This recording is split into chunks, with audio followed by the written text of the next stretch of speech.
C'est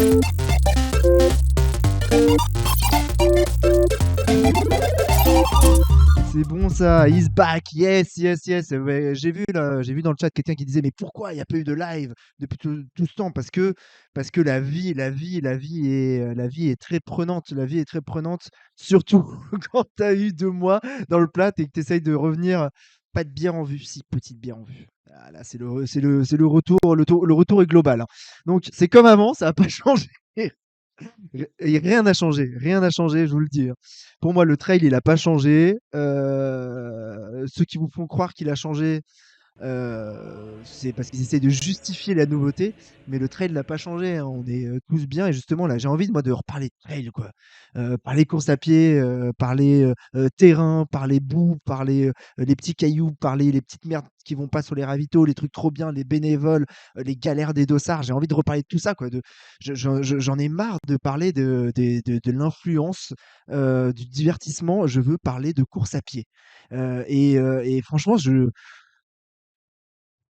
recourir, ça m'a fait, et fermer un peu les réseaux et donc passer plus de temps à courir et moins de temps, à scroller, ça fait bordel du bien, quoi. Ça fait, chin et à la vôtre rien que pour ça, quoi. Combien de bières pendant la course, Noah? À votre avis dans le chat, combien j'ai bu de bière? Combien j'ai mis de bouteilles de bière à la bouche pendant la course? Mmh. Ah, 1re réponse directe, elle est bonne. Œuf, 75, 16, 2, effectivement. J'ai eu 2 bières, il y en a une première vers le kilomètre, je dirais 60, où les mecs ils me disaient: enfin j'ai fait comme d'hab la blague de, tu me dis: «Si tu veux quelque chose en plus, machin bidule», je dis: «Non, non, juste de l'eau», et après pendant qu'il y a un grand silence qui me regarde, je dis: «Et une bière?» Et il y a un des jeunes qui tenait le ravitaillement qui m'a gentiment apporté une bière et j'ai bu une gorgée pour le plaisir et je lui ai rendu la bière. Et à la base vie par contre, heu, à la base vie, là pareil, j'ai fait la même blague et ils y croyaient pas trop. Donc je lui ai dit: «Bah vas-y amène-la quoi». Et il me l'a amené et je pense il me l'a pas décapsulé. Et alors, bon, bah, moi j'ai vu le banc, paf, j'ai tapé, j'ai un peu amoché le banc. Je suis désolé, il faudra peut-être que je rembourse un banc, auprès de l'organisation. J'ai fait un petit éclat de bois, il est vrai, ça a fait un comme comme l'éclat que j'avais eu à la cheville gauche, avant la diagonale, même éclat, pouf, ça a fait comme ça. J'ai bu une bière, non pas au dernier ravito, à la base vie. À la base vie au kilomètre 75, donc il restait, rien, il restait 30 bornes. Il y a quelqu'un qui est venu me dire après, que je devais être quand même pas très lucide. C'est pas vrai parce que j'étais assez lucide, mais j'étais pas focus là-dessus, effectivement. Parce qu'il m'a dit: «C'est la marque de bière suisse là qui m'a été offerte. Tu peux l'ouvrir en», tu sais, bah, moi je fais le geste comme ça parce que je l'ouvre avec le bord du coude comme tous les gros beaufs de France. Mais une bière suisse, je sais pas, il y en a qui l'ont peut-être dans le chat le nom de la bière, elle était, imprononçable. Ah merci. Feldschlossen, la Feldschlossen. Feldschlossen. Ah ouais, non, mais là, vous êtes. Au niveau de la prononciation, ouais, le nom, il est dur. L'Ultra Feldschlossen. Feldschlossen. Feldschlossen. Scholzen. De la bonne pils. Ah ouais, par contre, c'était dégueulasse. Oh, ça se prononce mal, mais ça se boit de manière affreuse. Ça m'a vraiment rappelé, ouais, même pas de la Croc, j'aurais envie de dire de la Canterbro, pour ceux qui ont la ref, de la Canterbro un peu tiède, alors qu'elle était fraîche. Objectif, franchir les barrières horaires, casquette verte, allez, non, machine, bravo. Ben, c'était l'objectif de départ, hein. Je vais y revenir là-dessus, on va parler de la course, on va vraiment se focus sur la course, parce que c'est ça qui est important là. Là, comme d'hab, je prends un peu de temps pour parler avec vous, avec le chat, parce que ça me fait, sincèrement, ça fait longtemps que je n'ai pas pu faire un petit Twitch. Merci à Chouchou Gate, d'ailleurs, parce que c'est, voilà, sachez-le, quand il y a voilà, quand il y a un Twitch comme ça, quand il y a un stream, ça empiète sur ma vie de famille. Donc, c'est des trucs que j'essaie de pas trop faire. J'essaie de pas trop que, déjà, voilà, la course à pied prend beaucoup de place dans ma vie. Donc, j'essaye de faire que ça en prenne pas non plus de trop. Donc, ça sous-entend de temps en temps, quand je veux caler un Twitch comme ça, que ben voilà, on s'organise différemment. Et, et c'est cool parce que la super chouchou gate, on s'organise de telle manière à ce que ça fonctionne et que je puisse avoir ces petits moments avec vous. Et ça, c'est trop cool. Et félicitations. Ah bah attends, bah, on en parle tout de suite. Je vois qu'il y a des gens qui sont informés dans le chat. Il y a des mecs qui sont bien informés dans le chat. Vous êtes vraiment un chat de qualité. Tilou Fat Runner qui dit félicitations au papa de Chouchou Gate. Et effectivement, je vais pouvoir le dire tout de suite. Euh, il y avait mon beau-père qui était sur la course et en fait, sur cette course, j'ai vu 2 personnes qui m'inspirent des plein de choses. C'est-à-dire que, j'ai rencontré quelqu'un qui s'appelle Zinzin Reporter, ça j'en reparlerai plus tard, qui a fait partie des personnes qui m'ont inspiré dans le monde de la course à pied et qui ont fait que j'ai encore envie, de courir aujourd'hui et qui m'ont donné envie de courir à l'époque. Parce que je m'étais dit, voilà, ça m'a inspiré ce qu'il faisait et je me disais aussi: «Si ce mec-là fait ce qu'il fait, moi je peux le faire». En parlant de Zinzin Reporter, vous irez voir Denis Clerc, il était là présent sur la course. Donc c'est d'ailleurs la première fois que je l'ai rencontré et cetera. Et la deuxième personne, c'est mon beau-père, qui était sur la course, qui était sur le 80 kilomètres, donc il faisait 83 et 3000 et des brouettes, je crois 3000 de dénivelé. C'était son premier aussi long. Et voir quelqu'un qui approche presque les 70 ans, qui se lance le défi de faire cette course avec son beau-fils aussi qui participe au 115, avec sa belle-fille, avec sa fille qui est là, avec sa femme, avec son petit-fils. Donc on y va en famille et qui se lance dans ce défi-là. Et euh, ben, genre, il est allé au bout, et c'est en fait, c'est te dire et à l'approche de 70 ans attendez, parce que depuis tout à l'heure, j'ai le Epic Sex Guy qui tourne en fond. À l'approche de 70 ans, se dire que c'est possible, franchement, heu, bah, putain, moi, j'espère 70 ans, attends, c'est dans combien de temps? J'ai bientôt 35, c'est dans 25 ans. Dans 25 ans, j'aimerais pouvoir, moi, faire des 80 kilomètres et 3000 de dénivelé et terminer, frais, et lucide comme il pouvait être, plutôt, très bien. Le lendemain, physiquement frais, capable de faire des choses avec sa fille, son beau-fils, sa femme et son petit-fils. C'est fou, quoi! Ah oui, dans 35 ans, dans 35 ans, dans 35 ans, je suis, putain, je suis pas une quiche normalement, hein. Mais voilà, enfin, ouais, 35 plus 25, ça fait 70. Vous voyez pourquoi je suis nul en négociation de contrat, moi? Imagine, j'aimerais bien, moi, dans 35 ans pouvoir, non, bah, c'est la moitié de mon âge, putain, c'est fou. Mais dans 35 ans, pouvoir faire ça, quoi. Donc, ouais, c'était ça aussi, tu vois, c'était cool de pouvoir partager ça. La bière fait déjà effet. De pouvoir partager ça avec là, ma famille qui était sur place et de voir mon beau-père et surtout, on s'est croisés pendant la course et ça, c'était trop cool. On s'est croisés, vraiment, mmh, c'était pas calculé, mais c'était par inadvertance, surtout qu'on n'était pas sur le même format. Donc c'était super, quoi. 70 après un séjour en Suisse.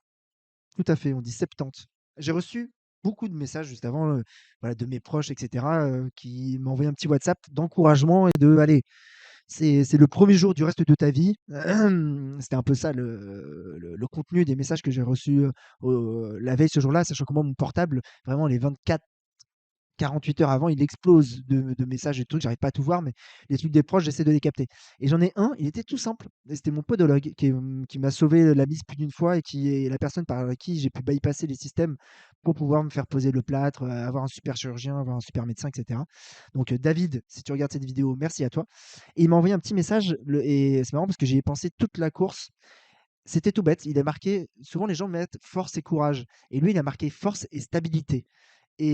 Et vraiment venant de lui, je me suis dit: «Putain, c'est vraiment ça, en fait, ça doit être ça ma course», et je le savais déjà, hein, mais il faut que tu le fasses, force, le courage, d'y aller, la force mentale de prendre le départ et de rester dans cette course, et stabilité, au sens, il faut que tu restes stable toute la course, mais aussi stabilité de ton pied. Ne pense qu'à ça, ne pense qu'à ton pied, focus ton pied. Il y a pas les trucs autour, il y a pas les gens, tu plus casquette verte, tout ça, les médias, les trucs, les bidules. Non, non, tu te focus quand tu cours ou quand il y a des gens qui viennent courir avec toi ou quoi, même si tu blablates un peu, tu regardes 2 mètres devant, tu regardes là où tu vas poser le pied parce qu'il ne faut pas que ça fasse ça.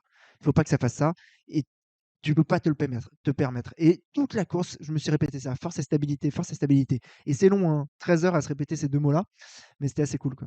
En pleine possession de tes moyens, tu te tapes quel temps et quelle place selon toi? Alors, quand je m'étais inscrit à la Swiss Canyon Trail, je m'étais dit: «Il faut y aller pour gagner». Simple. Sachant que c'est un format qui est trop court et trop roulant par rapport à ce que j'aime et par rapport à mes capacités. Qu'il y a des gens qui sont meilleurs que moi sur des formats comme ça, c'est certain, même si je me focus dessus. Surtout vu les gens qu'il y a au départ. Vu les énergumènes et les machines sportives qu'il y avait au départ, je pense que si je fais top 5 à mon meilleur niveau, Voilà, je ferais top 5 à mon meilleur niveau et ça, je pourrais pas faire mieux. Tu sais si quelqu'un a trouvé ton livre à la Swiss Canyon Trail? Alors, pour la petite histoire, maintenant, j'ai un petit stock de livres poches, ils m'en ont envoyé et je me suis dit plutôt que de les distribuer avec mes potes parce que j'en avais déjà, filé une quinzaine moi à mes potes ou à mes parents et cetera, avec le gros bouquin. Là, le livre poche, ce que je vais faire, c'est que en fait, dès que je vais aller peut-être sur un événement ou de temps en temps quand j'aurai envie, je vais prendre un bouquin, je le dédicace et je vais le planquer quelque part et juste je balancerai une story au moment où je le planque et le premier arrivé, premier servi. Et là, je me suis dit après l'événement, il y avait plus personne et tout le monde, ils étaient en train de ranger les trucs et on s'amusait, en famille nous, sur le stade et je suis allé prendre le bouquin, je l'ai signé et je l'ai mis, à côté du truc de saut en longueur et je sais pas, 2 heures après, je check mon Insta et je regarde et j'ai reçu 4-5 messages de personnes qui m'ont dit: «Oh, on est passé, il était déjà plus» et cetera. Heureusement parce que derrière, il y avait un orage et je dis: «Bon, mais c'est bizarre, le mec, il y a quelqu'un qui l'a récupéré, tant mieux, voilà, c'était le but du jeu» et mais il m'a pas prévenu, j'aurais juste aimé lui envoyer un petit message genre bravo et le soir, on allait manger dans un petit, auberge d'alpage, mais vraiment perdu au milieu de la montagne.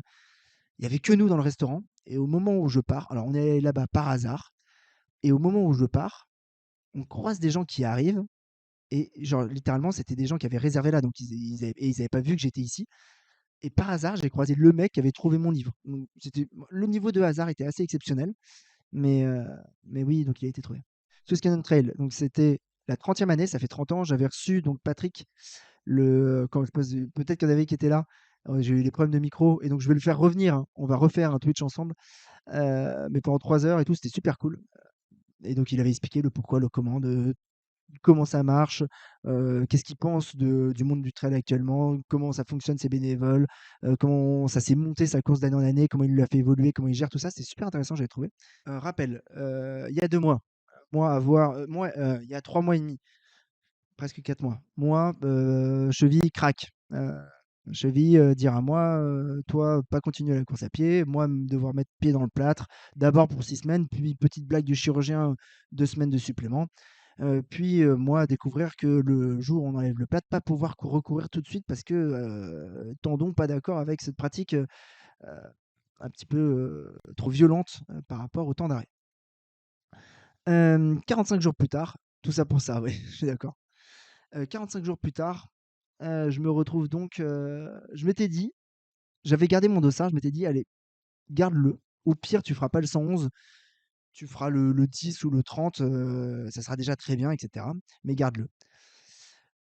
J'ai fait une reprise, telle que vous avez pu le voir, très offensive et qui a été très douloureuse et ça continue à être douloureux, hein, on va pas se mentir. Mais c'était voilà, la solution offensive pour ceux qui ont la ref, mais c'était voilà, c'était ma manière de faire. Hem, Ça a marché, étant donné le résultat, mais donc jusqu'à la veille du départ, sincèrement, en fait, j'avais pas couru plus de 27 bornes depuis le moment où je m'étais cassé la cheville et j'avais pas refait de dénivelé, j'avais pas refait j'étais allé une fois dans le Jura, j'étais passé, mais c'est pas un 4-4-2, hein, moi là, j'étais plutôt sur un 4-1, 4-1-5 sur la ou même, 2-3-5, peut-être sur ma mais donc je suis dans le Jura gentiment et je suis, allé passer un week-end avec mon papa pour pêcher des truites et donc je suis allé courir un tout petit peu sur les sentiers. J'ai vu que putain, c'était compliqué quand même dans le technique, mais genre très compliqué et donc, est-ce qu'il y a des gens d'Échallens ou du canton de Vaud en Suisse qui sont ici dans le chat? Je sais pas là, je je sais pas s'il y a des gens du canton de Vaud. Oui, échaliens, échallens, je sais pas comment on prononce. Hem, du Jura suisse, ah putain, mais il y a que des Suisses. De Renens, de Neuchâtel ici, génial. Putain, il y a plein de Suisses. Neuchâtel, mais il y a plein de Suisses. Mais attends, il y a des Suisses dans ce chat ou quoi? Explique la douleur que je ressens. Alors, en fait, au début, j'avais une douleur en posant le pied au sol. Ça appuyait sur l'endroit où il y a la fracture et j'avais mal au niveau de la fracture. Plus j'avais mal à tous les ligaments de la jambe parce qu'ils n'avaient pas bougé pendant 2 mois. Après, donc j'ai continué à avoir mal à tous les ligaments, un petit peu moins au fur et à mesure au niveau de la fracture. Mais j'avais très peu voilà, de flexibilité sur mon pied et vu que je remettais du volume, je compensais avec le tout reste, donc je commençais à avoir mal au psoas et au genou gauche, mais genre mal sa mère et donc ça pendant 45 jours et plus ça avançait, plus je gagnais en flexibilité, mais je gardais cette douleur, cette gêne et en fait, je dirais que maintenant, à la veille de la course, là où j'avais mal au genou gauche parce qu'il avait compensé, que j'avais tapé dessus comme un bourrin. Psoas droit parce qu'il maintenait la jambe et le faux mouvement parce que je boite en courant. Ceux qui m'ont peut-être vu courir là dans les derniers jours, soit sur Paris ou ailleurs, ils ont remarqué, je boite un peu. Et donc là, la sensation, le problème, c'est plus tellement la fracture. La fracture, j'ai plus mal, elle est solide, elle est solidifiée. Le problème, c'est que je souffre des douleurs qu'ont provoqué 2 mois d'immobilisation sur une cheville et dont les tendons ont craqué dans tous les sens et qu'on n'a pas réparé parce qu'on les a mis 2 mois dans le plâtre et donc on a dit, ok, toi tu t'es cassé, je te mets un plâtre et je vais pas, même pas te réparer. Et donc, ça a solidifié des trucs qui étaient mal foutus. Et donc là, en fait, quand tu recommences à bouger, tu enlèves le plâtre, tu recommences à bouger les trucs, putain, en fait, les tendons sont, pas, sont calcifiés, enfin un petit peu, sont durcis. Et donc, c'est des raideurs et des sensations de. Et là, bon, c'est ça que j'étire, et c'est pour ça que je fais du renfort, et c'est pour ça que je cours dessus. Et d'ailleurs, maintenant, j'en suis à un point où je peux faire un petit peu moins de renfort et plus de pratique, parce que c'est par la pratique que je peux en fait me renforcer. Et bizarrement, avoir fait là, les 111 kilomètres de la course, c'était du très bon renfort pour ma cheville. C'était, c'est ouf, hein, mais j'ai moins mal là à la cheville et au genou qu'à la veille de la course, même malgré que je m'étais arrêté 3 jours. Mais le lendemain, j'avais moins mal parce que j'ai retravaillé, j'ai remusclé, etc. Et je sens que ça va mieux après la course, quoi. La course a été bénéfique pour le soin. Donc, les enfants, quand vous vous cassez la cheville, pensez bien, 45 jours après la fin du plâtre, un petit 115 bornes, 5000 dans la gueule, ça repart derrière. Bon, il y a encore plein de problèmes, mais ça, heu, de jour en jour, je regagne un petit peu plus tous les jours, mais il y a encore une énorme gêne et c'est vraiment cette sensation de déjà, j'ai pas d'amplitude, je manque de force un petit peu à droite, mais ça va revenir. Et l'amplitude, c'est assez gênant parce que le mouvement est pas naturel, donc ça crée d'autres gènes ailleurs et vraiment j'ai les tendons qui grincent quoi et qui surchauffent et qui sont inflammés et je sens que c'est vraiment à l'endroit, à l'incision, heu, de là où ils vont aller s'accrocher, je sais plus si c'est sur les muscles ou sur les os où ils s'accrochent, mais c'est vraiment ça qui fait mal. Ouais, c'est exactement ça. Le plâtre immobilise pour réparer l'os, mais rend immobile. C'est exactement ça. C'est pour ça que quand, j'ai dit, la veille et l'avant-veille, que j'étais pas sûr de terminer, c'est parce que voilà, je voyais que j'arrivais à courir 2 heures. Je sais pas comment ça allait être au bout de 7 heures musculairement, si j'avais 7 heures, 10 heures, 15 voilà. Je sais pas comment musculairement ça allait pouvoir, tenir, si j'allais pouvoir, encore continuer à me déplacer, mes muscles allaient avoir assez de force ou pas. Là-dessus, spoil, j'ai gardé une endurance musculaire qui est quand même très, très bonne, j'ai trouvé, par rapport au peu de pratiques que j'ai pu faire les dernières semaines, par rapport à avant. Et je savais vraiment pas si voilà, j'ai l'endurance allait tenir, je savais qu'il fallait pas que ma cheville tourne et j'avais déjà accepté que, bah, potentiellement, c'était un abandon à mi-course et ça m'allait, ou j'avais accepté de me dire, «Bah, tu vas pas au bout si tu vois que ça va te blesser plus durement pour la suite». Ça m'allait, il y avait pas de problème et je m'étais dit: «En vrai, genre, c'est con cette phrase, un peu débile de "c'est déjà une victoire d'être là"», mais oui, c'était déjà une victoire d'être là et je me suis dit: «Putain, si tu arrives à aller au bout, d'être finisher dans les barrières horaires, en vrai, putain, il y a 45 jours, tu sortais du plâtre, une semaine après, tu avais du mal à faire, 6 fois 20 secondes, quoi» et là, tu te lances sur 115 bornes et 5000, genre, oui, certes, j'ai essayé de mettre la matière, les semaines d'avant pour que ça passe, mais c'est voyage dans l'inconnu, hein, clairement. Voilà, bon, je vais au départ. Je m'étais fait un peu, j'avais juste regardé, vite fait la course, mais j'ai pas trop regardé, vraiment le détail par rapport à d'habitude. Je m'étais pas donné de temps. Je m'étais juste dit: «Bon allez, tu de partir calmement, n'essaye pas de suivre les autres». De toute façon, je sais là, techniquement, en ce moment, quand je descends en sprint j'ai réussi à descendre en sprintant à 4,50 au kill la semaine d'avant et sur, 7-8 kilomètres et je me suis dit: «Putain, c'est 4,50, c'est ton max, max, max actuellement naturel, sur 115 bornes, ça va être infernal, quoi» et donc ça part, je pars calmement, je pars pas devant, le premier kilomètre passe, le deuxième kilomètre passe et je regarde le deuxième kilomètre, je regarde la vitesse et je vois 4,20. Je fais: «Oh, incroyable» et c'était assez naturel et donc comme quoi il y a un effet dossard, hein et c'est un effet psychologique et comme quoi j'ai vraiment des fusibles dans la tête actuellement, dans mon cerveau. Il y a des trucs, il y a des connexions neuronales qui m'empêchent, de développer les mouvements, parfaitement parce que, dans le contexte de la course avec un dossard, des gens, une ambiance, une euphorie et cetera, je mécaniquement, j'y arrive à courir à 4,20 et ça avait l'air d'être pas un problème, quoi, du tout.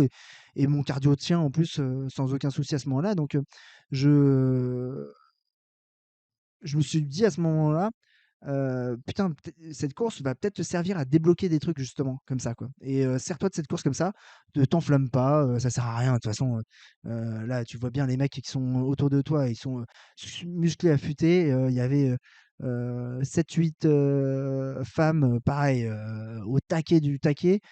Ça servait à rien. Et donc, je me suis dit, allez, vis ton truc, fais-toi plaisir, t'es là pour. Pas pour- Prendre du plaisir, tu arriveras pas parce que tu as mal, mais vois ça comme une séance sportive, une séance sportive, quoi. La fameuse émulation. Mais oui, mais tu vois, l'effet Dossard, je savais que ça existait sur des performances sportives. J'arrivais à dépasser ce que je faisais d'habitude, mais en étant à 100% apte et à être plus fort que le 100% que je me pensais. Mais là, tu vois, ça, je le vois depuis des semaines, je galère sur des trucs simples. Un virage à gauche, j'ai pas de problème, mais à droite, les virages à droite, c'est un enfer. Mon pied, j'ai du mal à le faire tourner. J'ai encore un blocage qui est d'une part physique et d'autre part mental, pour aller chercher un appui qui est de telle manière vers l'extérieur. Ça, j'ai du mal à le faire. J'ai du mal sur les terrains techniques avec mon pied droit. J'ai du mal dès qu'il y a un pourcentage fort en descente. J'ai du mal dès que je veux allonger, etc., la foulée. Ben, ça en va pas. J'ai ce truc là où ça vient, ton pied il tape au sol et ça rebondit. Et ça repart, la petite impulsion, cette petite impulsivité, je sais pas comment ça s'appelle ce truc-là, mais j'arrive. Il est en train de se recréer doucement. Je le vois un tout petit peu réapparaître. Aujourd'hui, je l'ai vu un peu réapparaître à droite, mais par rapport à la gauche, c'est rien du tout, quoi. Et donc, ce qui était cool, c'est de se rendre compte là, au bout du deuxième kilomètre, que putain, peut-être que cette ambiance et ce truc va être une journée de justement de pouvoir exercer le cerveau à jouer avec le corps tel qu'il est actuellement. Genre, en fait, je suis sur un débridage de scooter à un 50. Là, je suis sur le 50, je vais le débrider. Eh ben, c'est la journée de débridage, quoi. Donc, nous sommes sur une course de 111 km, 4938 mètres de dénivelé. Calories dépensées selon la montre, 7629. Durée de déplacement, 13 heures et 43 minutes. Allure moyenne, 7 minutes 25 au kilomètre. J'avais des S-Lab Genesis au pied, une Suntour S2 au poignet. J'ai été le plus rapide que mes précédents passages sur les aiguilles de Baume où je suis passé deux trois fois en solo. Non, je suis passé deux trois fois avec Charlotte et si en solo je suis passé aussi. Et j'ai passé sur l'UTMJ. Donc je me disais, dans le premier kilomètre où j'étais en 4,21, voilà. Deuxième 4,38. Après, ouais, je me suis quand même calmé assez rapidement. Sur la VAP, on s'est calmé rapidement. Euh, et si on regarde, donc on est sur les hauts du lac de Neuchâtel, on part d'ici, on va faire un tour par là, on monte le Solia, on se rapproche, on fait une approche, on redescend, on plonge dans les cascades, le Chasseron, on descend sur le village de Vitebeuf où il faisait très chaud, on remonte chercher les aiguilles de Baume, la fameuse descente atroce pour aller chercher le col de l'Aiguillon, la balade autour des éoliennes, un petit passage à Sainte-Croix, on remonte chercher le Chasseron. Comment elle était cette montée? J'ai du mal à me rappeler. Ah si, j'étais derrière deux mecs et je reprenais les gens là. La descente où j'ai croisé mon beau-père, là, par ici, la basse vie, et puis là, tout ça, du faux plat, descendant, montant, roulant, pas très technique, 2-3 bosses, jusqu'à l'arrivée ici. Ok. Donc, en termes de profil, ça se passe comme ça. Donc, on est à 700 mètres d'altitude là quand on est en bas. Ici, ça fait une bosse de 300. Là, on est à 700 et on passe ici à 1005. Là, on est à 700 et on passe à 1000, quasiment 1006. Et voilà, là, il y a une descente de 1000, hein. On se prend 1000 de D- ici, parce qu'on est à 1600 en haut et quasiment, et on est à 600 en bas, et on remonte direct à 1005. Donc là, il y a là, il y a un moins 1000, plus 1000 entre le kilomètre, vers le kilomètre 45 de la course, entre le 40 et le 55, il y a moins 1000, plus 1000. Donc c'est un bon bout, avec surtout un passage en crête là, qui est un peu chiant potentiellement. Faut être bon. Enfin, moi, là, j'avais pas j'avançais pas là. J'avançais pas cette partie-là. Et d'ailleurs, comme je vous ai dit, quelque chose où en fait on remonte une fois du faux plat ou qui se court bien avec des petites buttes, une remontée au chasseron qui est pas très compliquée, une petite redescente, mais après voilà, toute cette partie-là, on peut se dire qu'à partir du kilomètre genre 60, 71 jusqu'à l'arrivée, un bon coureur, ça, c'est pleine balle. Toute la fin normalement. Et on voit, moi je l'ai pas fait pleine balle du tout, hein. Moi, toute cette partie-là, je suis, sur des, bon, il y a des, moins plus 32 mètres, moins 21 mètres, plus 23 mètres, moins 51 mètres, moins 100 mètres. Donc, oui, ça bouge un peu. Plus 95 mètres et je suis sur une VAP à autour de 10 km/h, je pense. Oui, un peu moins, un peu plus. Donc, dernier kill en 4,36. Hem, donc, dans la course, donc top, pouf, le plat. Ici, dans la première montée, je trouve que je suis relativement bien. C'est-à-dire que je me sens à l'aise, le cardio tient, et cetera. Je me dis: «Bon, bah, finalement, ça peut jouer aujourd'hui, quoi, ça va peut-être pouvoir le faire». Et là, en haut de cette première montée, il y a une toute petite descente avec un tout petit pourcentage. Là, rien, on est à 1000 mètres et on descend à 730 mètres. Donc, rien, il y a 270 mètres à descendre, hein. C'est que dalle, hein. Mais juste, on prend des champs qui sont en travers comme ça. Et donc, il faut courir avec le pied comme ça. Ça me fait mal à hurler. Et c'est pas naturel. Donc, je boite en marchant sur le côté. Vraiment, je pense que les gens qui m'ont vu courir à ce moment-là se sont dit: mais arrêtez-le. Arrêtez-le, empêchez-le de faire ce sport, c'est fini. Ce corps est cassé, ne le laissez pas faire, quoi. On n'est même pas encore dans les champs à vaches, Michel. C'était plutôt dans la partie qui était encore en bas où c'était juste des bas de forêt dans des champs, heu, où bah, c'est les champs à vaches, mais les vaches n'avaient pas marché à cet endroit-là. Il y avait que l'herbe qui était, posée au sol par le passage des coureurs, mais c'est tout, quoi. Est-ce que ton passage avec les béquilles t'a permis d'améliorer ta technique du planter de bâton? Pas du tout, parce que j'ai déjà tout perdu au niveau des bras. Ce que ça m'a laissé les béquilles, c'est que j'ai ce doigt là, ce petit, bah, là, il va bien là. Il va mieux quand même depuis 2-3 jours, mais dès que je cours ou dès que je reste bloqué ou le matin, il est bloqué comme ça et je sais pas si vous voyez là, il se déclenche, de manière, tac, juste en fait, il y a un tendon et c'est plus smooth du tout, quoi. C'est pas, faire ça, il faut que je l'aide, quoi. Parce qu'il est voilà, c'est un séquel des béquilles, ça j'ai gardé ça et tout le reste j'ai perdu la musculature et cetera. Mais par contre, j'avais pas utilisé mes bâtons depuis la TDS, donc déjà j'ai dû les dégripper, c'est pour ça le dégrippant sur ma photo. Donc depuis la TDS, hein, je les avais pas utilisés, ça revient vite, hein. Et en fait, j'aime ça, j'aime jouer avec. Et pour moi, tu vois, genre, l'image de l'utilisation des bâtons, c'est Xavier Thévenard, c'est Jornet dans la montée de l'UTMB, là, où il les dit clac, clac, clac. Et genre, et de temps en temps, je me fais plaisir à jouer avec, quoi, à jouer le balancier. Tu sais, je les touche pas, je les utilise alors que j'ai les mains comme ça, quoi. Je les balance comme ça, tac, et juste je les récupère avec le bout du truc et je le ramène et je les balance tu sais, en légèrement asynchrone. Ah, je m'amuse. Pocapel extraordinaire sur les descentes. Mais il a une autre manière de les utiliser, lui. C'est plus les poignets qui jouent.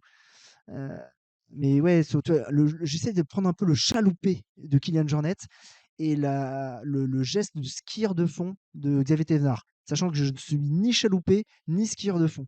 Mais voilà, moi j'ai appris le trail sur YouTube. Et donc, la Corée du Leki, c'est ça. Oh putain, il y a un chant à faire là-dessus avec une Corée. Mais donc, première descente, donc des trucs comme ça, je me rends compte, oh putain, dès qu'il y a un terrain instable, ben, je laisse passer les gens, je m'arrête sur le côté, j'ai laissé passer, j'ai dit allez-y, allez-y, parce que moi je peux pas, j'ai pas envie de me faire mal juste parce que je me presse ou parce que je suis pressé par quelqu'un de derrière. Je vais prendre mon temps, c'est pas grave. Et, et je me rends compte aussi que dès qu'il y a un petit pourcentage un peu trop élevé, ah, ça bloque, c'est pas naturel. Et à ce moment-là, je me dis, waouh, putain, si dans une descente de 200 mètres avec juste un champ de vache, on n'est pas encore dans les terrains avec des cailloux, des racines, et cetera. Si là, c'est déjà le merdier, la course va être très très longue.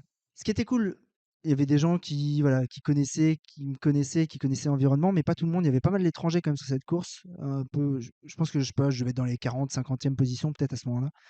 Et donc, pas tout le monde me connaissait, certains me connaissaient, les gens qui me connaissaient. Et là, franchement, j'ai sympathisé. Il y avait un mec en tout cas avec qui on est resté, je sais pas, je pense qu'on est resté peut-être 4-5 km à papoter ensemble et c'était vraiment agréable, quoi. On a un blabla run et je me suis dit, putain, c'est cool, j'avais oublié, quoi, à quel point ça peut être cool de blablater tout simplement avec quelqu'un que tu rencontres, tu lui demandes là où il en est, tu parles de tes expériences et tout. Voilà. 46e au départ. Ok, d'accord. Voilà, j'étais à peu près dans ces eaux-là. Petit plat. Alors, il y a des ravitaux toutes les 10 bornes, hein, donc c'est simple. Voilà, entre 8 et 12 bornes, il y a les ravitaux. Donc, en vrai, au niveau de comment on est assisté par les organisateurs, c'est ultra tranquille, quoi. C'est vraiment ultra tranquille dans les. c'est facile, quoi. Il y a des ravitaux tout le temps, la course elle est pas compliquée, c'est très bien balisé. Le terrain, il est quand même pas très compliqué. Sur le 111, il y a un passage qui est compliqué, mais il est relativement court. Le reste, c'est un tout petit peu de technique, mais si tu regardes bien, c'est pas très technique non plus. Les montées, elles sont certes longues, mais elles te massacrent pas, je trouve. Et c'est un terrain jurassien, donc c'est un sol fait du mousse. Le sol, il est libanais, je suis fatigué. D'humus et donc c'est un sol qui est mou, qui est relativement mou et même quand il n'y a pas plu là, depuis des semaines et des semaines et que c'était sec, il est quand même relativement mou, quoi. J'ai tourné à combien de grammes de glucides par heure? Mais est-ce que tu penses que j'ai la réponse? Mais qu'est-ce que je m'en tape? Je non. J'avais pas d'assistance, non, j'avais pas d'assistance, j'avais pris un sac, j'avais mis un sac de délestage, mais j'avais pas pris d'assistance. Il se mange le sol jurassien. Hem Et des arbres falafel, les fameux arbres falafel qui ne perdent pas leurs épines en hiver. Oh, c'est des arbres falafel, quoi.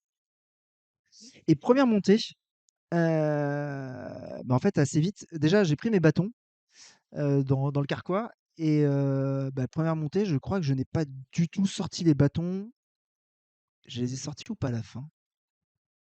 Je crois que je les ai pas sortis du tout. Je me demande si je les ai pas sortis du tout, du tout, du tout de la première montée. Je suis pas sûr, j'ai un petit doute.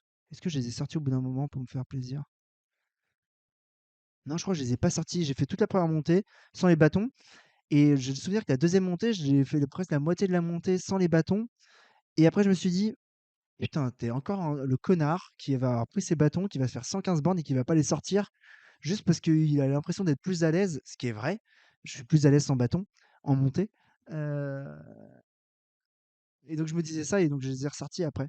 Mais j'ai fait toute la première montée, sans les bâtons et en fait, bah, c'est simple, sur la montée, je sais pas, j'ai dû rattraper, 10 ou 15 coureurs qui m'avaient doublé sur le plat ou dans la descente et qui étaient dans un autre rythme et en fait, je me suis rendu compte que et tu vois, j'étais facile et donc je me suis rendu compte que dans la première montée, je me suis fait: «Putain, si toutes les montées, elles sont comme ça, et beh, aujourd'hui, tu vas prendre du plaisir en montée» et là, vraiment, il y a eu un moment pendant toute la première montée et la seconde, le début de la seconde, où je me suis dit: «Putain, mais tu vas prendre toutes les montées, tu vas pas te les faire à fond, tu vas te les faire, telles que tu fais» et c'était le premier moment où j'avais l'impression de courir depuis 4 ou 5 mois, quoi. C'était du bonheur à l'état brut, ces petits moments de montée. Je courais dans les montées, ouais, je courais principalement dans les montées. Ce cours où ça marche dans ce genre de montée, ben là, moi ça ça trottinait. Ça trottinait, on va pas dire courir, hein, parce que c'est abusé de dire courir quand même, je suis pas non plus à 14 km/h, mais ça trottinait dans la première montée. Je sais pas si ça se voit. Je pense que ça va pas se voir parce que même peut-être avec les VAP ça va se voir, hein. Si voilà, regarde mes VAP, VAP donc c'est la vitesse, tu vois, je suis à, 4,20 de VAP dans la montée, je suis à, oui, 4,25, 5 alors qu'à 150 m, 4,20, 4,47. C'est la vitesse adaptée à la pente de mon souvenir. 4,32 donc tu vois que les montées, genre, ça se passe mais littéralement, c'est pas finger in the nose mais et ça passe, et cardiaquement ah non, j'ai pas la courbe cardiaque, je l'avais pas enregistrée, je crois. Mmh. Mais tu vois que peut-être qu'on peut le voir là-dessus, avec les VAP, hop, si j'enlève ça. Non, non, il y a en fait les reculs, ils sont ailleurs. Mais tu vois que je suis en fait très, très facile en montée, quoi. Est-ce que les bâtons t'auraient pas aidé à protéger la cheville? Plus tard dans la course, je les utiliserai pour protéger la cheville, mais là, pour l'instant, ça servait à rien, quoi.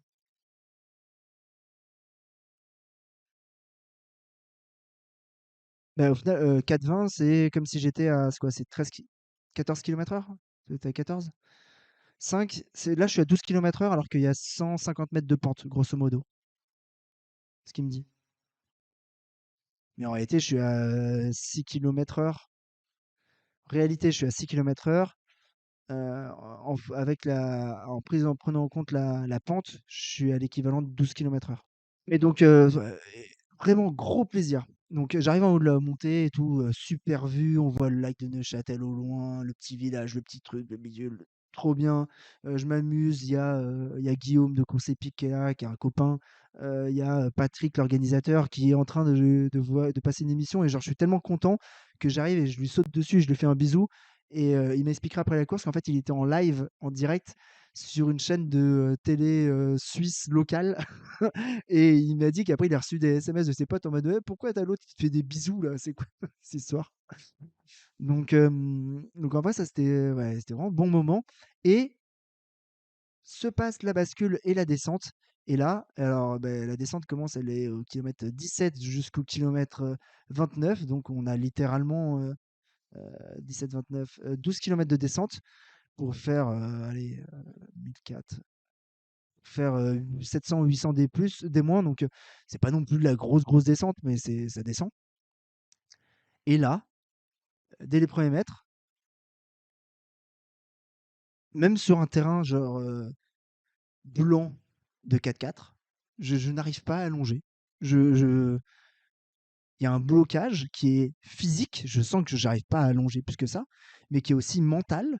C'est-à-dire que même si j'essaye, que je me force à me dire, mais attends, là, putain, tu te fais doubler, les mecs vont 2 fois plus vite que toi, c'est pas technique, qu'est-ce que tu branles? T'as pas de problème cardio, t'as pas mal au ventre, t'as rien.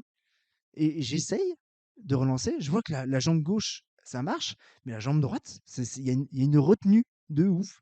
Et, et, et ceux dans le chat, quand j'ai eu, je sais pas, une fracture, un truc ou une incapacité, un handicap, un truc où putain, normalement, tu sais, genre, normalement, je sais faire ça. Mais tu vois, ne plus réussir à le faire, et tu dis, putain, mais attends, j'arrive plus à plier ma main, quoi.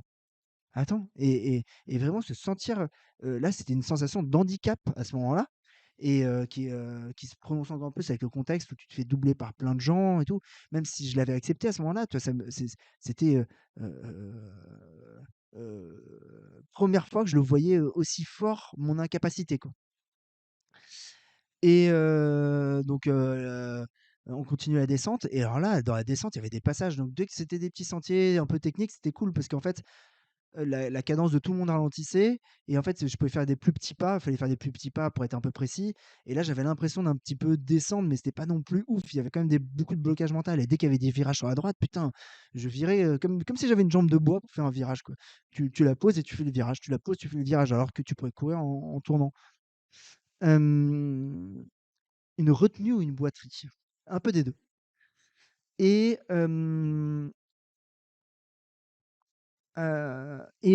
donc il y avait des petits moments comme ça qui, au final, passaient un peu mieux quand il y avait les racines ou les cailloux.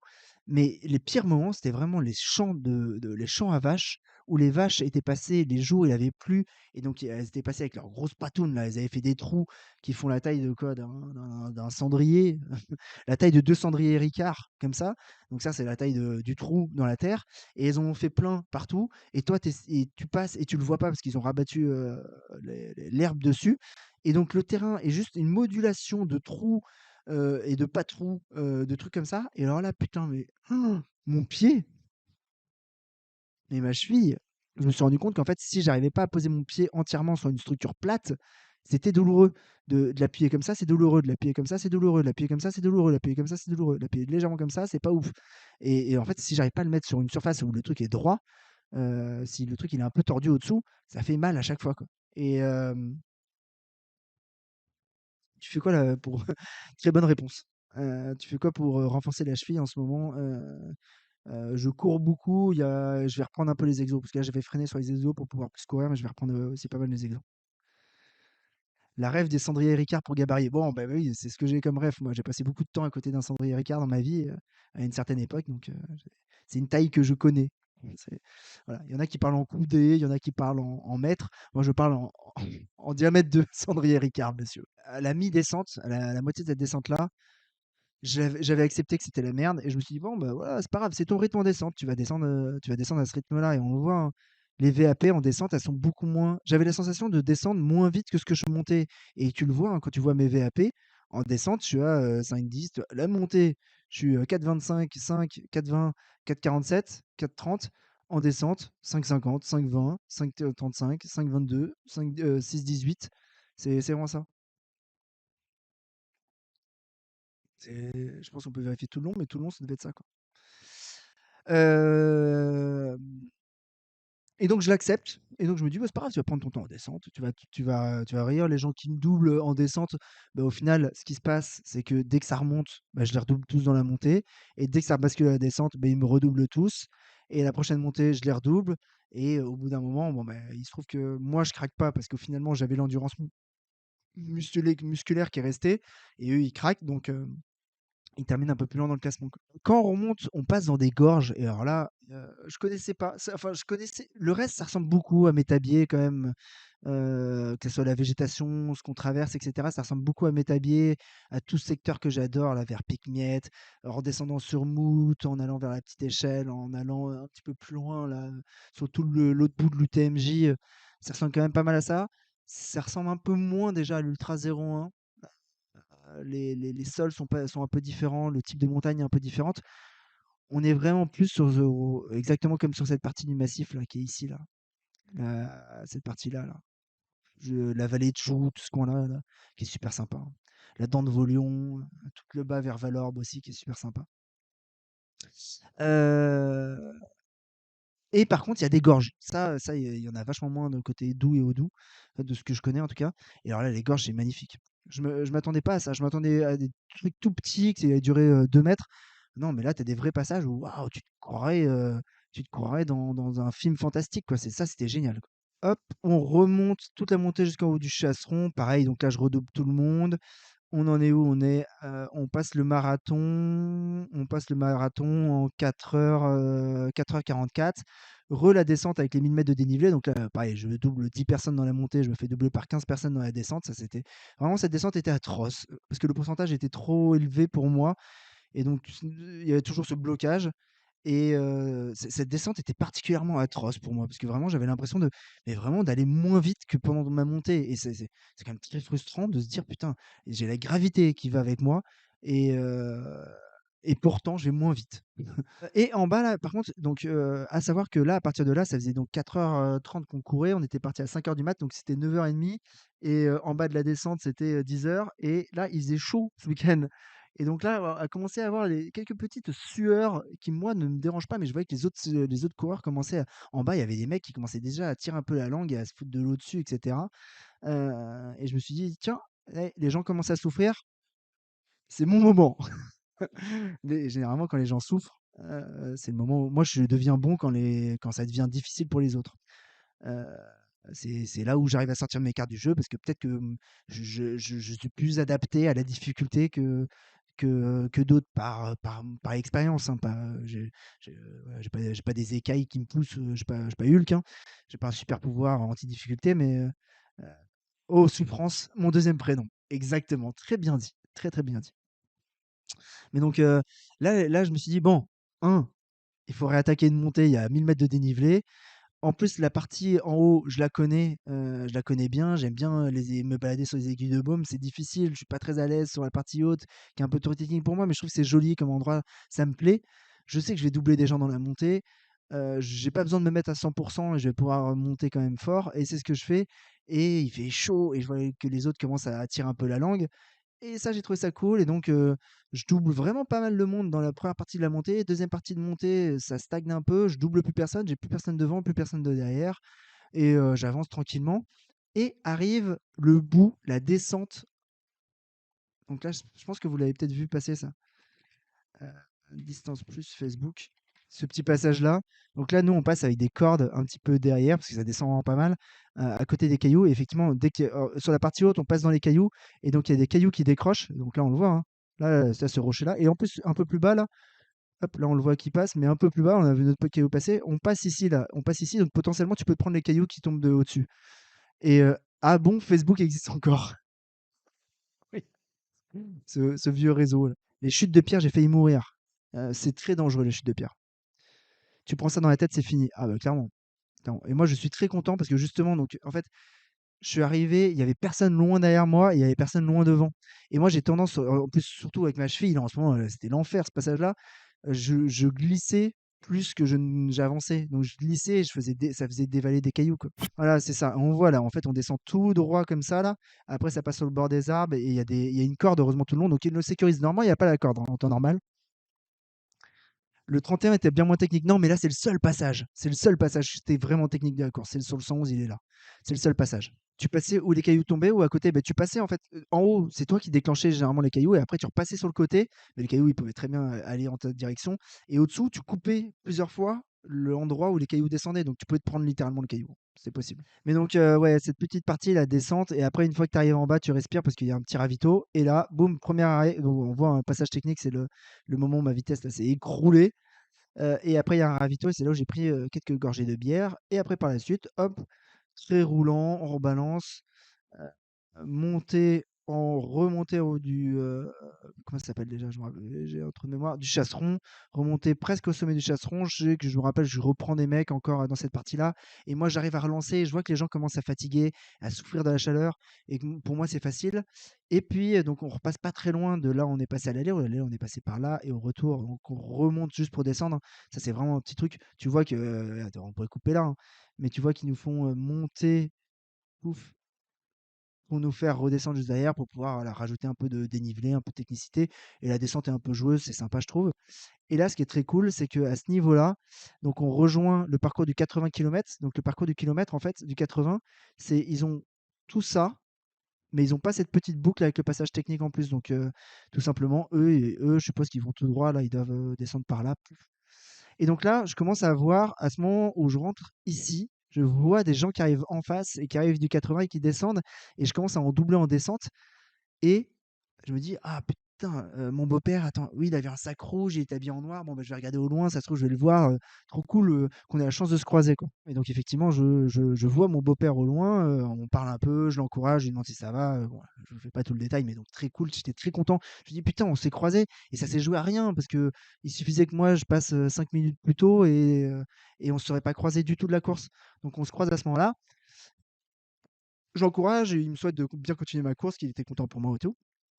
Je continue, je fais 2 virages, je vais un peu plus loin, donc je suis 100 mètres devant lui et je vois au loin, mon fils, qui a une pancarte, ma belle-mère et Chouchou Gate, ma femme et donc là, trop cool et donc je fais un petit câlin et cetera et je leur dis: «Ah mais il y a grand-père qui est juste derrière et tout» et donc grand-père qui a j'ai attendu, il y a grand-père qui est arrivé, on s'est fait une petite photo. On a une petite photo qui est trop cool avec, le me mon beau-père, mon fils dans mes bras, qui tient une pancarte, «Bravo» ou «Allez, grand-père» et moi et tu sais, genre, tu te dis: «Putain, ça s'est joué à rien, quoi». On s'est trouvés à cet endroit-là pile poil au moment où tous les 2, au moment où ma femme alors que je l'ai croisé à aucun autre moment de la course, ils sont pas venus me voir à un autre moment de la course. Trop bien, quoi. Meilleur moment, meilleur moment. Donc là, l'organisation y était pour rien, mais super moment. Et après donc descente au ravitaillement à la base vie. Donc bon, alors s'il y a un reproche à faire à toute l'organisation de la Swiss Climb Trail, c'est donc cette base vie qui est ici. Donc généralement dans base vie, dans toutes les courses, tu t'attends à avoir un truc en solide, en dur, ou peut-être tu vas avoir des douches, des trucs de massage, ou les gens qui viennent faire l'assistance, bah, ils peuvent aller prendre un petit café, se poser aussi parce que ça peut être dur pour eux.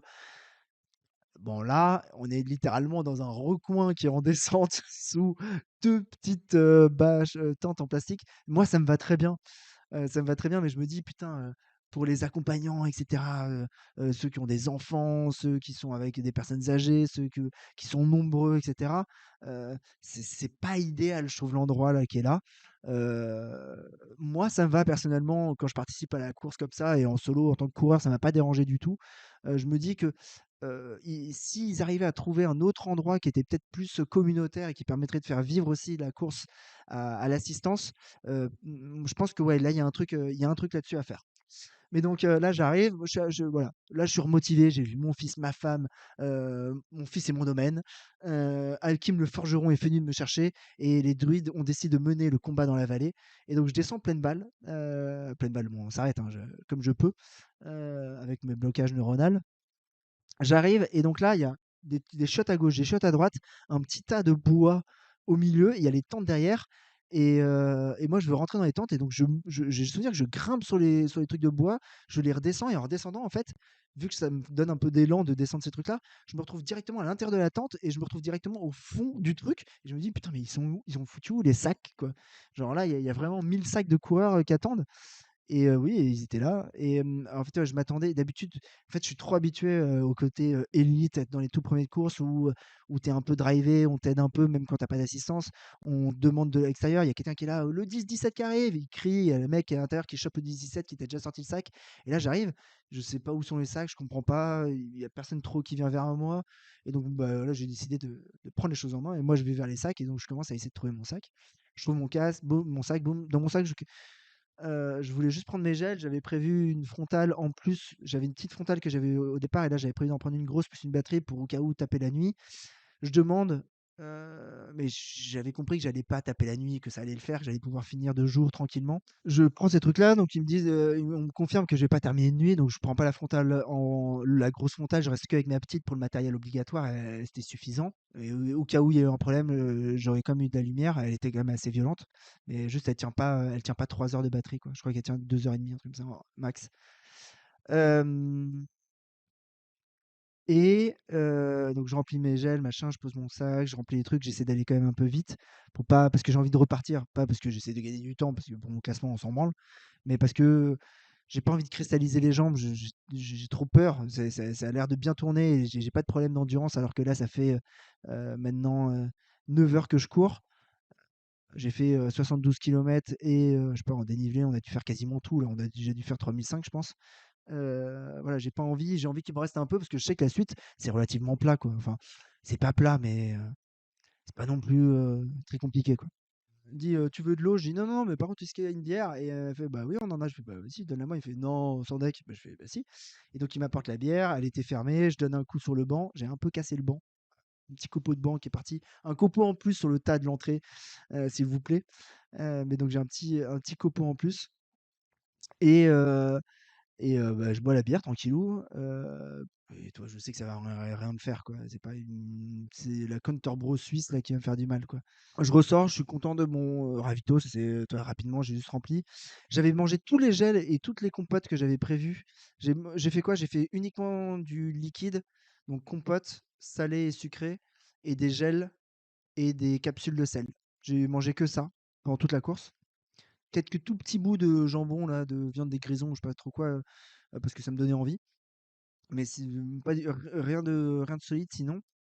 Et là, j'avais parfaitement calculé parce que je suis arrivé, j'avais plus rien sur moi à la base vie, donc c'était nickel. Qu'est-ce qu'il y a d'autre à dire là-dessus? Non, j'ai rempli mon sac, un peu trop d'ailleurs, je me dis: «Allez, vas-y, prends des gels en plus au cas où si tu pètes, comme ça tu en auras», mais je les ai trimballés, je savais que j'allais me les trimballer. Je me suis dit: «Il reste 5 sections de 8 kilomètres, 8-12 kilomètres, mais il y a 5 passages». Je m'étais dit: «Un gel, une compote par passage» et finalement, je crois que j'en ai dû en prendre, 2 gels et 2 compotes pour faire combien? Pour faire, de 72 à pour faire 40 bornes. 2 gels de compote. Voilà, ouais, ça allait. Et après boisson, isotonique, je prenais leur boisson isotonique que je trouvais qu'il y avait pas de goût, donc je savais pas si c'était de l'eau ou de la boisson isotonique à chaque fois. Ça et puis d'ailleurs, bon, ça redémarre et en fait toute la fin de course, on peut la résumer à, bah, moi j'avance comme je sais faire, c'est-à-dire que là je suis, pas très rapide. Ah, j'ai Focus Water, effectivement j'en ai bu 2. J'en ai bu 2 parce que j'avais super soif. Non, je parle pas des Focus Water, mais j'ai bu des Focus Water. J'en ai bu 2 cul sec à 2 ravitaux. Enfin, une à un ravito et une autre à un autre ravito. Parce que c'était pas mal ça. Je trouve que c'est vraiment assez cool comme boisson.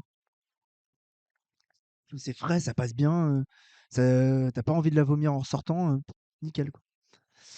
Euh, donc ça, et puis donc, ouais, littéralement toute la fin, je me retrouve une ou deux fois avec des mecs avec qui on passe du temps à courir ensemble. On court genre une section d'une demi-heure, trois quarts d'heure à peu près ensemble. Euh, dans mes souvenirs, le premier, on avait vraiment le même niveau. Et lui, c'était la première fois qu'il faisait une course à ce niveau-là, etc. Et toi, il passait une bonne course. Je crois que c'est moi qui le décroche dans mon souvenir. Parce qu'au final, moi, toute la fin, je l'ai gardé avec une vitesse, je sais pas, molle, je sais pas, entre 10 et 11 km/h, mais tout le long, et ça bougeait pas, quoi. Et tous les faux plats, je les courais, tous les faux plats montants, je les courais, toutes les descentes, je courais. Et la bonne nouvelle, c'est que toutes les toutes petites descentes là qu'on avait sur la fin, eh ben, elles passaient vachement mieux que les premières. Et c'est ce qui m'a ravi aussi sur cette course, c'était que physiquement, ce que j'ai dit, c'est que je me débrouillais le mieux à la fin de la course qu'au début de la course, ce qui n'est pas très souvent le cas en ultra, et surtout avec le contexte de la fracture, etc. Mais donc là, je me disais, putain, mais pendant la course, tu as réussi à débloquer des trucs parce que effectivement, il y a des descentes à la fin où je gère mieux mes pas, mes appuis. Je suis plus à l'aise, je me vois faire des virages à gauche, à droite. C'est pas encore fluide, hein, c'est pas encore du tout ce que je faisais auparavant. mais ça reprend un truc et là, je me suis dit: «Oh putain, c'est cool». Au bout de 10, 11, 12, 13 heures à taper dessus et à jouer avec, et beh, ça se décoince. Et beh, il y a un truc, tiens, j'ai un peu moins peur d'aller chercher ce truc-là que j'allais pas chercher en début de course et heu et je me suis dit: «Mais en fait, il faudrait que je fasse des ultras toutes les semaines». C'était ma conclusion en arrivant. Dans ma tête, je me suis dit, quelques kilomètres. J'ai chialé j'ai chialé vers le kilomètre 100. Juste un peu avant, il y a un pote qui est venu me rejoindre et on a blablaté, on a fait un blabla run, sur toute la fin, qui était au PC Course, un copain qui bossait au PC Course et qui avait arrêté de bosser, donc il a fait le parcours en arrière, il a fait le reparcours avec moi, pour finir. On a blablaté et puis alors, putain, par contre, j'ai passé mon temps à parler, donc j'avais des points de côté qui se déclenchaient. C'était assez atroce. Mais par contre, ouais, je sais que j'ai eu des larmes par ici, dans ce coin-là, là, vers un peu avant le kilomètre 100, parce que je me suis dit: «Putain, ça y est», genre, je suis il y a pas souvent où je cours, où je pleure en course. Il y a quelques victoires où j'ai pleuré un peu avant l'arrivée, les top 10 à la Diag, le top 20 à l'UTMB, le premier er où il y a eu des larmes qui sont échappées un peu avant l'arrivée.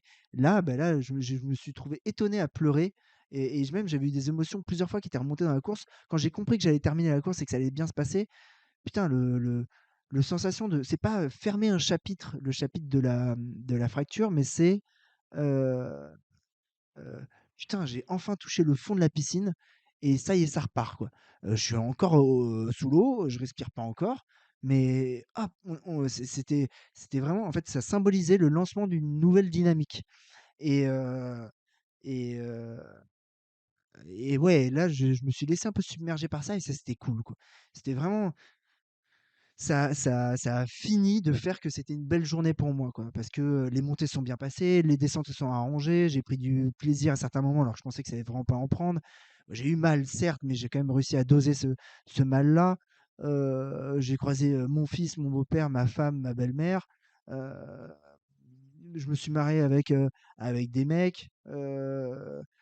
J'ai pas fait la compétition, il y avait pas eu cet aspect-là, mais au final, un top 20, bah, c'est pas si mal par rapport à je pense que la cotation ITRA va pas être folle, mais c'est pas si mal par rapport au fait que 45 jours avant, bah, 6 fois 20 secondes, ça passait pas. Donc oui, il y a eu une petite larmichette qui est sortie qui a fait du bien, quoi. Et puis, il y a un mec qui m'a dit: «Il y a un 0 pour Arsenal». Et là, je me suis dit: «Putain!» Je crois que c'était juste avant le dernier ravito. Je crois que c'était par là, c'était le dernier, il y avait un zéro et le mec, dans un j'aurais soulevé un virage vers la droite, on remontait dans une forêt, il me dit: «Il y a un 0 par Arsenal» et au début, je me suis dit: «Je le crois ou pas, quoi?» Et je me suis dit: «Putain, ça y est, ma journée est parfaite, genre elle pourrait être nickel si on gagnait les champions et là, le PSG va niquer ma journée». Bon, finalement, il y a eu tout a marché, quoi. Mais donc voilà, et puis après, je termine tranquillement et petit, sprint à l'arrivée avec un mec du 30 kilomètres ou du 16 kilomètres et en fait, je voulais juste pas lui niquer son arrivée, donc je me suis dit: «Bah, OK, moi je vais sprinter et comme ça, je passerai avant lui et il y aura un petit temps de décalage entre nous 2». Heu il s'est mis à sprinter aussi, donc j'ai réaccéléré, donc après je me suis dit: «Bon allez, je coupe mon truc, je le laisse partir, il profite de son arrivée comme ça tranquille et moi je peux profiter de la mienne». Et je trouve que c'est un truc qui est important de pas gâcher l'arrivée des autres, quoi. Hem, donc voilà, et après je pensais aller regarder, comme je disais tout à l'heure, le match de la Ligue des Champions, mais j'ai pas pu le voir parce qu'il était pas diffusé, donc j'ai regardé sur mon portable, sur un compte pirate Twitter, quoi. Donc voilà, les amis, écoutez, il est 23h42, je pense que je vais essayer d'aller courir une petite heure. Merci pour ce live, merci à tout le monde, c'était cool, ça faisait du bien de pouvoir refaire ça. C'était un plaisir pour ceux qui ouais, pas, que ce soit Michel, Quentin, enfin bon, j'ai croisé pas mal de monde à Swing Trail, c'était un vrai plaisir. Enfin moi j'ai passé du très bon temps là-bas, quoi. Quand tu n'as touché qu'au monde du trail que via les réseaux pendant un grand moment et surtout, bon voilà, on connaît ma capacité à attirer quelques haters et à les défoncer ouvertement, à leur mettre des gros coups de bazooka dans la tronche. Ça fait du bien aussi d'avoir des gens normaux, les gens de la vraie vie et de pouvoir parler avec vous et tout, en vrai c'est toujours cool, quoi. Voilà, voilà, je vous laisse là, je bourrine avec des aplouches et à très bientôt. Aplouches.